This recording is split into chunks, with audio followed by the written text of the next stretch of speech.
The funding for this program is provided by the Corporation for Public Broadcasting and the Friends of 4, 10, and 12.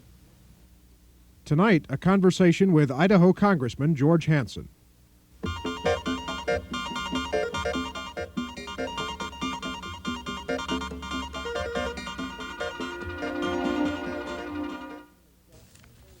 Good evening. The Idaho primary election is just 10 days away now, and all across this state, the political campaigning is intensifying.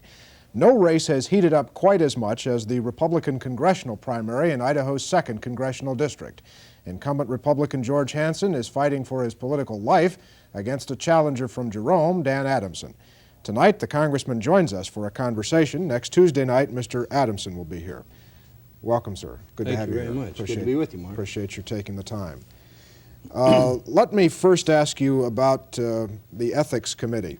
I read just a couple of days ago that their report might be released by as soon as next Tuesday, or maybe not until the day before the election. What do you expect? Could be the day after. It's hard to know. We're going to be visiting with him. Our attorneys have been working with him over the past few weeks, and I'll be visiting with them probably this next week. And then after they get that kind of information, I suppose they may make a determination. And I think if they come out with the facts as they are, that we should be in good shape. What are the options? What would you expect them to consider? Well, I would expect them to consider how we handled our reports, and I would expect them to acknowledge the fact that we've been in constant touch with them, and this has been done personally and by legal counsel, and I would expect the final result to be that we have filed our reports responsibly. Now the status of the court case is that you have asked for a retrial, a new trial. A new trial, and also for the charge. Which is different from an appeal, I think, right? Right. This is post-trial motions, Okay. and this is before you get to the appeal stage. How long will this take? Oh, I think that some of those motions will probably mature here in the next little while, a week or two or three, and then if they're successful, we're probably out of it. If they're not successful, then we move on to the appeal stage. That could take several weeks, months, maybe a year or two.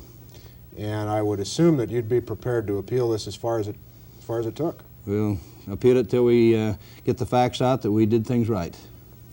What are the odds that you might not prevail?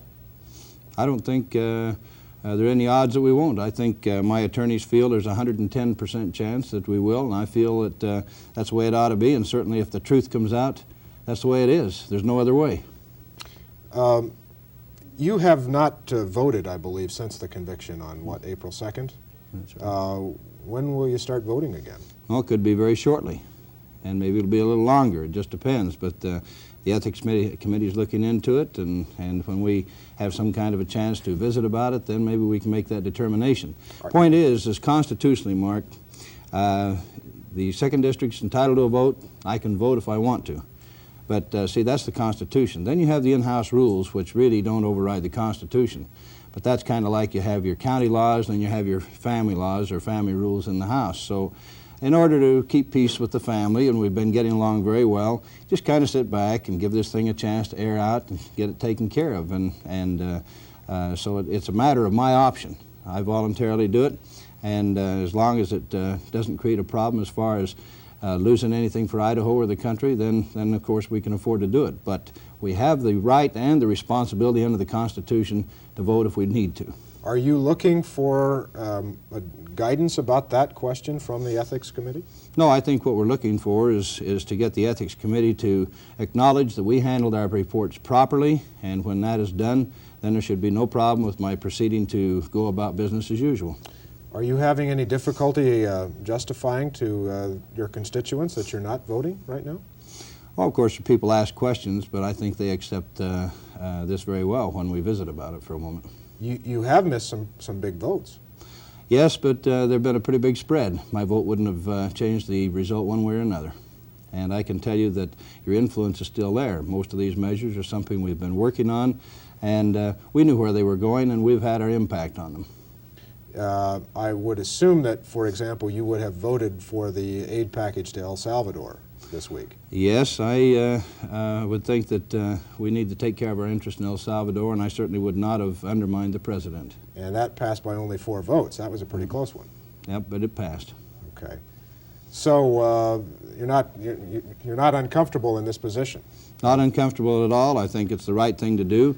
You'll notice that if I were the bad guy some people would like to think I am, you'd have a parade of partisan people coming back here because this is a political year, it is a competitive year, and people on the other side would love to have this congressional seat, and our people would like to keep the seat, but you don't see either side coming back here making a lot of noise because the Congress is very concerned that my case could create a problem for every congressman because every congressman is probably as vulnerable or more so than I am.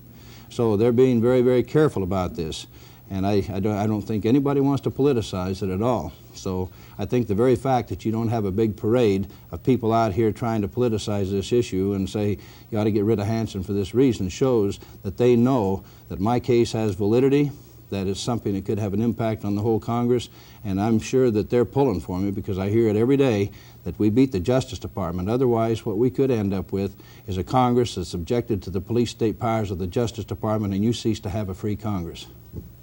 Well, I appreciate all of that, but I'm wondering if, in light of this entire situation, the conviction, the prospect of a lengthy appeal, the prospect that you will not prevail, which has to be considered, the fact that you're not voting and might be some time before you are voting again and actually casting a vote that represents your constituents, what do you tell these folks 10 days from now who are trying to decide whether to cast their lot with George Hansen again? What reason do they have to vote your way? The reason they have to vote my way is first a principle. We took OSHA to the Supreme Court. It took 3 years and $200,000 to do it to save an Idaho citizen from going to jail instead of becoming a national hero and landmark because he made the government behave itself. We've done the same thing in a lot of other cases, and it costs money and it takes time. I think the people understand that the issue is freedom in this case. The issue is keeping the government from abusing people. And I think they know that I'm the congressman that goes to the wall for people when they have a problem, more than anybody else around. And I think they know that under those circumstances, if the Justice Department prevails against me, you're going to have a lot of congressmen who are going to be very reluctant to stick their neck out to help their constituents. So there's a principle here of the fact that people deserve to have a voice and they deserve to have somebody who'll stick up for them against big government. And if it takes a little effort and a little time to clear the air and to make the Justice Department behave itself, I think it's worthwhile, and I think the people think that. You've mentioned a couple of times that the Justice Department has prevailed. Someone who sees it differently might suggest that the justice system has prevailed here, that you were convicted, after all, in a federal court, a fairly selected jury. Well, you could say that, Mark, but I think you have to also think that if you yourself were to be filling out some federal forms, let's say your income tax forms or anything else, and I've paid my taxes, and I've filed my reports with the Federal Election Commission. I filed my personal reports with the Ethics Committee. There's lots of reports, and they've all been filed properly. But if you were to do the same thing, and you take a federal report, and you say, how do I fill this out now? There's a little complication. So you go to a guy that you think is a good liar. And then you're not quite sure. Just to be sure, you go to another liar. And you ask twice. And then those liars tell you, now just to be sure, you go to the agency where you're filing the report, and you ask them to tell you if it's not complete and not correct. Now, what more can you do? And on that basis, I submit to you, we're right. We're probably more right than most any person in the Congress filing these reports. I'll tell you, after my war with Wayne Hayes and Democrat Chairman Mel Morgan, when he got into my credit report improperly, I found out there's a lot of dirty tricks. And I find out you just better cover your bases and hire attorneys and be careful. So I have been careful. There's no hip shooting on my part. We've been careful, and we're right. Mel Morgan is the state Democratic Party chairman, right? That's correct. You've talked about the difficulty in filing these reports. We all file these reports. You've also talked or file some sort of report, income tax or whatever. They can be difficult, but you've also criticized the Justice Department and others for allowing some of these people to make amended reports. Were you given that chance? No, I haven't criticized them for allowing people to make amended reports. I'm just saying that the very people that were prosecuting me didn't allow me to have the opportunity for an amended report, which I don't think I needed to have or wouldn't have used. but I didn't have the opportunity. But they went to their own boss, the Attorney General of the United States, who filed an ethics report. It did not include a $50,000 transaction, which did have a conflict of interest involved. It was a severance pay thing when he came on board. And he was allowed the privilege of amending his report without fanfare. Now, all I'm saying about the Justice Department... Which, in effect, is an admission that he filed an incorrect report, that he filed a corrected report. But the process is, and should be, that if you have an opportunity to correct your reports properly, that's fine. Everybody ought to be treated the same. If they're going to criminalize it for the first mistake that anybody makes, then they ought to treat everybody the same that way. But I didn't make any mistakes, and that's the point. I didn't even have the problem the Attorney General did. We did it right. But they did not give you the option, even though you would not have exercised it, to file an amendment. And I might mention to you that they found, the press found, in fact, I think the Attorney General's discrepancy. I turned ours in. I went into the Justice Department, turned in a $440,000 blackmail attempt, and said, here's what we have, here's what they're talking about. I gave it all to them. My one attorney says the Justice Department is so obtuse they couldn't find a zipper in a button factory. And this is the way they've been behaving. You give them the information. They make it sound like they came and ferreted it out. I had nothing to hide. I gave it to them. One of the other things that you've said, I know, or at least quoted you, I've seen you quoted as saying, as you've campaigned for the last couple of weeks, is that the jury in Washington, D.C. that convicted you was essentially made up of liberal Washington, D.C. Democrats, right? I think you could say that fairly. That seems to imply that it was an unfair jury somehow. Even beyond Democrat. When I say Washington, D.C. Democrats, we're talking about people that aren't even mainstream Democrat. We're talking about an area where you have less than 10% Republicans. You have only an urban area, almost just the downtown core area of the city. The suburbs are in Maryland and Virginia, and so they don't even come into the same judicial district.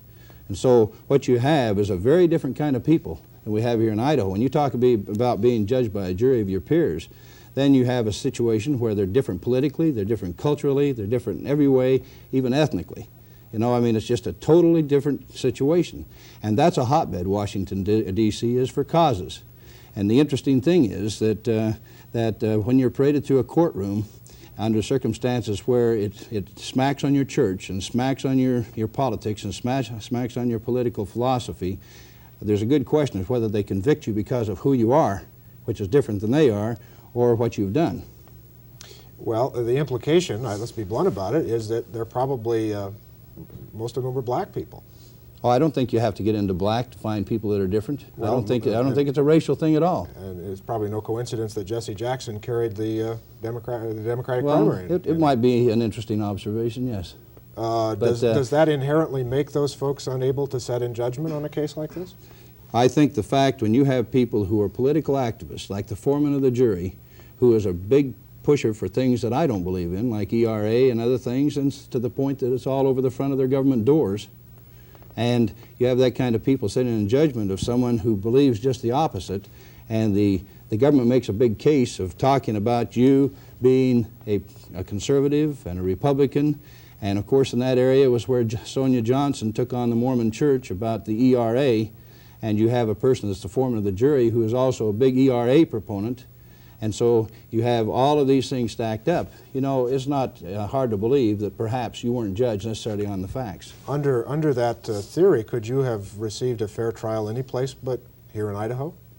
I think so. I think that when you get even to Baltimore, just 50 miles away, or Richmond, where you have the judicial district blended with city and country folks and suburbs and small towns and everything else, you get a different cross-section. In Washington, you're limited pretty much to government workers and support people of government, welfare people, and a number of problems like this. It's very different than Idaho. It's very different than any other city. And you don't get the blend of the outside area, the suburbs or the farms or anything else. It's the core area of the city. Congressman, do you feel that you have been adequately allowed through the press and through the way this campaign has been covered to present your side of the story? I think that we are getting our side of the story presented. I think that the press is good and bad about it, depending on different people. I think some people are more fair than others. Some have axes to grind, some don't. And So you can't necessarily bless the press or indict them. You know, I mean, it's something that just like politicians, they're different. Everybody. You feel like you are getting your message out, I think though. the general issue of the press is that they have pretty much told the Justice Department's side. I've got a lot of sides to my story that never get told, but nevertheless, one way or another, like this forum right here, I do get some of it said. And when you talk about the fact that there was the Justice Department misbehaved to the point that they took a blackmailer that tried to pull a $440,000 blackmail on someone, and they happened to involve me, and then that person, when they're picked up by the Justice Department, they find out that they also were apparently stealing $220,000 or more from their employer, and the Justice Department goes on a plea bargain. Of course, you can reduce sentences in order to get over one person to get to another. But in this case, they were so anxious to protect this person who we believe was a government employee, a sting operation against Bunker Hunt, and I happened to get caught in the middle of their problem. We think that in this particular case that it's very evident when the government would let this man keep the $200,000 that he apparently stole and put in a foreign bank in an assumed name, let him keep it as long as he paid taxes on it. Now, I've never seen a sheriff or any law enforcement officer would let a person keep what he stole. You usually take it and restore it to the owner. I think almost everyone, friend or foe alike, acknowledges that you're a pretty astute politician. How do you read the closeness of this race? I think that people understand that I've been back there fighting their battles. Most of the time they're willing to help me fight mine here. Every time we get into an election, we get into a fight with some government agency. It's been the Internal Revenue Service, the Federal Election Commission, one or the other. And it seems like that for a few days before an election, you always have these charges flying, and then you get it cleared up after the election. They used to say a few months ago, or a few years ago, that I wasn't paying my taxes properly. Well, it came to find out that I had been paying my taxes properly, even to the point of getting a big refund after the audit. But more than that, I think it's very important for people to understand that the dirty tricks that went on really never got aired, that the IRS was feeding information to my opponent's campaign organization, and this has been proven in confessions and a number of other things and never really gets out. But the closeness of the campaign, is it going to be tight? No, like well, maybe a couple, 3 about like percentage it has, points, oh, one way no. or the other? I don't think so. I think about like it has been before, maybe 60-40, something like that. Mr. Adamson, according to a report, Dan Adamson, your opponent, according to a report today, is spending a lot more money than you are. Does that put you at a substantial disadvantage? Well, it's always nice to be able to equal your opponent in the expenditure of money, because you're talking about a chance to tell your story and ads and this type of thing. But we're going to get along. You know, you'd like to have the resources to match someone else, but I think we're getting it told. Is your campaign in debt? His is, I know. Yes. At least the reports indicate that his is. Anytime you get into the intense period before an election, usually you end up having an accelerated pace of spending, which you have to catch up with the revenues later on.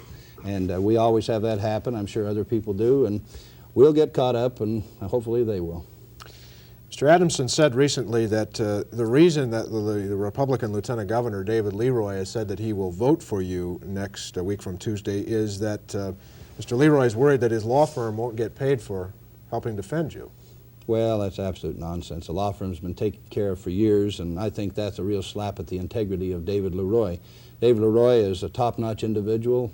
People know him, they like him. He's a very popular lieutenant governor, and I don't think that anyone would, in their right mind, accuse David Leroy of that kind of behavior. So I just have to discount that kind of talk. Do you owe his law firm any money? No, I don't owe the law firm any money. So that's just a specious argument. I would say that it's a cheap shot. Okay. Let me ask you about some of the other things that Mr. Adamson said. Let me lump them all together. Does it constitute a dirty campaign? Well, I guess the best way I can say that is that I think that the best thing any politician can do, anybody running for public office, is to sell themselves and what they can do for the public. And I don't think it does me any good to run my opponent down. I don't think it does any good for someone else to run anybody down. I think the best thing to do is talk positive. Tell people what you think is necessary. Listen to them, work with them, keep the issue on, the campaign on the issues. But is he engaging in that kind of campaign? Well, I think there's a lot more personal attacking going on than ought to be, and I really think that any of us would do much better, and we would have a lot better support among the public if we stick to what we can do if we were elected. in your view, in the unlikely event, perhaps unbelievable event that he would win, would you support him?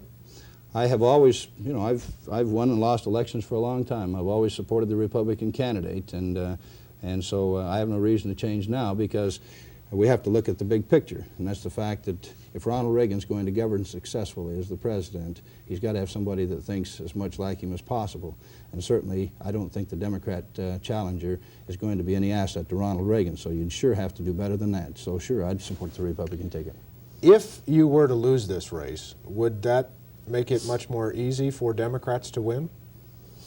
I think so. I think that I have a strong following. I think people know that I'll go to the wall for them. I think that we've developed a kind of a comrade in arms type operation where I fight their fights, they fight my fights, and we've been very successful over the years. And I think a newcomer that had to build a name and build an identity, I think he'd have a lot harder time winning. You know, there are some good, faithful Republicans who are hardworking, have worked for you undoubtedly in the past, who are saying that this is really hurting the party. It's hurting the party maybe here in Ada County more than any other thing. Well, I don't buy that. I think that you know, everybody's entitled to their judgment, but I find that most of the people making the statements are people that have supported another guy in other primaries before, and that when it gets down to the general election, of course they support me. But and everybody's entitled to support a candidate of their choice. This is fine. But I think, if anything, we basically have our old support coming together. Of course, a few people had to take a few days to find out what in the world this was all about. But it's coming together. But I'll tell you, we have new support. We have independents and Democrat lawyers who have said, I don't like this. I haven't supported you before, but I'm helping you now. So frankly, I think when the air is cleared on this, we're going to be stronger than ever before. On some items in the news, the World Court this week, by a 15-0 vote, condemned American military or CIA policy in Central America, particularly as it relates to Nicaragua. Does that constitute, in your view, an embarrassment for the United States? Well, you know, nobody's perfect, and a nation's composed of people, and they make judgments that aren't always perfect. I think we're doing the right thing. We have to contain communism. We have to contain that cancer of Nicaragua that the Cubans and the Russians have put in there. And so I endorse wholeheartedly any aggressive effort the President can undertake to support the containment and even the overthrow of the communist government in Nicaragua. On the other hand, you have to not shoot yourself in the foot in the process. And if you have a central intelligence agency that's supposed to operate in the background and quietly, and usually through other people in their countries, and for us to get out in front and be doing things that really show our hand more than it ought to be in those areas. In other words, those people ought to be winning their own independence. We shouldn't be out in front doing it for them. I think we made a little tactical error there, and I think we probably got a little knuckle rapping, but I don't think that this government is willing to accept the condemnation of the World Court, and I don't think I'm willing to accept it. I just think that we'll encourage the CIA and the government agencies to be more careful, do their job right, instead of getting into that kind of a mess. So it's all right if they do what they did, just so long as it doesn't reach the newspapers? No, I think the danger of that kind of an operation is that the United States ought to be helping people to win their own intelligence, their own freedom, and to take care of their own business. But we shouldn't get in front. We shouldn't be making it our fight. It should be their fight. Every time we get in front and make it our fight. President Kennedy made that mistake terribly in Vietnam. We were helping the Vietnamese. They had a pretty viable government. But we had some do-gooders in this country that felt they didn't have enough human rights going, and we interfered and overthrew the South Vietnamese government and created a political power vacuum. And then we had to step in, apparently, at least President Kennedy and President Johnson decided we had to step in and take over. When we did it, we ended up being the adversary. We were carrying the guns, and it was us shooting Vietnamese, and it became a silly situation which we couldn't win. So if we're going to be in South America or Central America helping out, we better be sure that we stay in the background and let them fight their battles. We just help them, that's all. But the President seems to be saying it's not just their battle, it is a national security frontline issue for this country. Exactly. And if it is that serious, then why rule out whatever means necessary to contain that problem? But it's still their country, and they have to want to defend their country as much or more than we do. Now, if the Russians and the Cubans are in there in a covert way encouraging the overthrow or encouraging terrorism or whatever, then we ought to be working through the people so that it's El Salvadorans against El Salvadorans and not Americans against El Salvadorans. So all I'm saying is there's a smart way to do this, and it isn't smart for us to get out in front and start fighting the wars for El Salvador. In the Twin Falls newspaper, if you were quoted correctly, they quote you as saying that you support extensive cuts in social programs, particularly food stamps and Social Security. How would you propose to cut Social Security? Well, I don't think I said Social Security. I don't know how they quoted it there. I said food stamps. I'm on the food stamps subcommittee. And in the So you wouldn't advocate cuts in Social Security? Not arbitrary cuts. In food stamps, I don't even advocate arbitrary cuts. But on the subcommittee, I can tell you this, that when we have the directors of the food stamp program come in from Baltimore and New York and St. Louis and so forth and say that they have waste, fraud, and abuse of 15% or more, and you're talking about billions of dollars, then that's too much. There's no business in this country can survive, no household can survive if somebody in the family or somebody in the business is wasting 15 or 20% of the income. So all I'm saying is that when you have a $12 billion program, and if you could cut it down to where you eliminated the waste, fraud, and abuse, you could save a couple $1 billion. And if you save a couple billion here and a couple billion there, Senator Dirksen used to say a billion here and a billion there, and pretty soon you run into real money. Well, that's the point. We can save. Now, what I said on Social Security, and I don't know how they got that answer, is that Social Security will never be safe for people until we stop playing politics with it. If you put money into Social Security, Mark, you ought to put it into an account that has your name on it, just like in an insurance policy, so that you get the money back and you know it's coming back to you. But if you throw it into a pool like they make you do it now, well, it may be that somebody else is going to use your money. There won't be any there when you get there. So I'm saying that if we're going to keep charging people Social Security, we ought to give them at least the security of knowing that there's money there with their name on that they always can have call on. Most everyone who says we have to deal with reductions in these so-called entitlement programs say we must cut not the level now, but the rate of growth. That's right. Which would, I assume, mean the cost of living increases. Well, the problem with Social Security and any number of these entitlement programs is this, and that's that they don't pin them to what goes into it. And I think the only honest way to do business is if you put money into Social Security, you ought to get that money out, plus interest and whatever. Right. But you shouldn't put so much money in and expect to get a different amount out. And as long as you're doing that, it isn't insurance then. It isn't really what they call Social Security. It's a social gamble, because you're putting in a certain amount and getting back a different amount, and it's arbitrary based on politics. I guess all I'm saying is that the only way to make sure that entitlement programs ever are there when people need them, for sure, is that you've got to make sure that what comes out is what goes in and not some different figure. Well, Congressman, unfortunately, we've exhausted our time. It's always good to talk to you. We appreciate very much your taking the time to be here tonight. Thank you very much. That's our time for tonight. We'll be back on Monday night. I'm Mark Johnson. Good night.